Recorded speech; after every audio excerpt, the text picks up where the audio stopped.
İbn Abbas deyir, Mədinə şəhərində yaşayan bir kişinin həyətində xurma ağacı var idi ki, bu ağacın bir neçə budağı kasıb qonşusunun həyətinə sallanırdı. Xurma ağacının sahibi hər gün evinə gələndə ağacın başına çıxıb bir neçə salxım xurma dərərdi. Bəzən qonşu uşaqları öz həyətlərinə tökülən xurmaları yerdən yığıb yeyərdilər. Ağac sahibi utanmadan xurmaları qonşu uşaqlarının əlindən alar, hətta çeynəmiş olsaydılar belə barmağını salıb ağızlarından çıxarardı. Bununla da öz nanəcibliyini onlara göstərərdi. Kasıb qonşu Həzrəti Peyğəmbərin yanına gedib nanəcib qonşusundan şikayətlənir. Peyğəmbər sallallahu aleyhi və aleyhi və səlləm ona buyurur, sən get, mən özüm bir çıxış yolu fikirləşib taparam. Bir gün xurma ağacının sahibi ilə Peyğəmbər görüşürlər. Peyğəmbər sallallahu aleyhi və aleyhi və səlləm ona buyurur, budaqları filan qonşunun həyətinə sallanan xurma ağacını cənnətdəki xurma ağacı ilə dəyişərsənmi? Mənim çoxlu xurma ağacım var, amma onların içərisində ən yaxşı məhsul verən sizin dediyiniz həmin ağacdır. Bunu deyib oradan uzaqlaşır.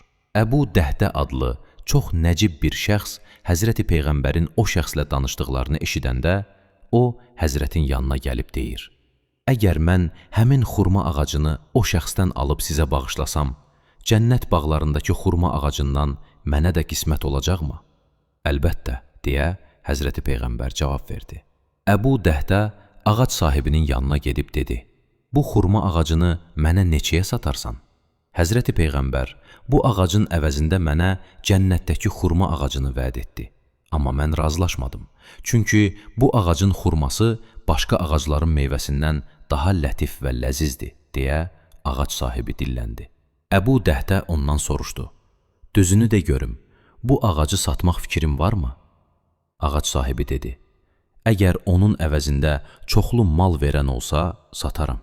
Nə qədər istəyirsən, deyə Əbu Dəhdə ondan soruşdu. Həmin şəxs dedi, bir xurma ağacının əvəzində 40 xurma ağacı. Çox baha deyirsən, deyə Əbu Dəhdə narazı halda cavab verdi. Amma sonra neysə fikirləşib, onun şərti ilə razılaşdığını bildirdi. Ağac sahibi ona dedi, əgər dediklərin doğrudursa, bir neçə şahid gətir. Əbu Dəhdə onun dediyi kimi də etdi. Sonra Əbu Dəhdə Peyğəmbərin huzuruna gedib dedi, İndi həmin xurma ağacı mənim ixtiyarımdadır. Mən onu sizə bağışlayıram. Peyğəmbər bunu eşidəndə kasıb kişinin mənzilinə yollandı. İndi bu xurma ağacı sənə və ailə üzvlərinə məxsusdur, deyə Peyğəmbər sallallahu aleyhi və aleyhi və səlləm ona müjdə verdi.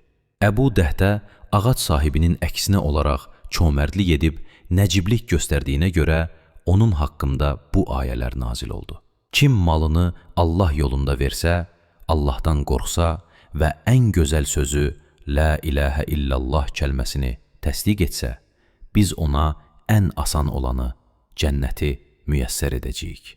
Amma kim malını Allah yolunda xərcləməyə xəsislik etsə, mal dövlətinə güvənib Allaha möhtac olmadığını sansa və ən gözəl sözü La ilahə illallah kəlməsini yalan saysa, biz ona ən çətin olanı, cəhənnəmi müyəssər edəcəyik. Onu cəhənnəm üçün hazırlayacağıq. O, cəhənnəmə düşəcəyi zaman mal dövləti ona heç bir fayda verməz.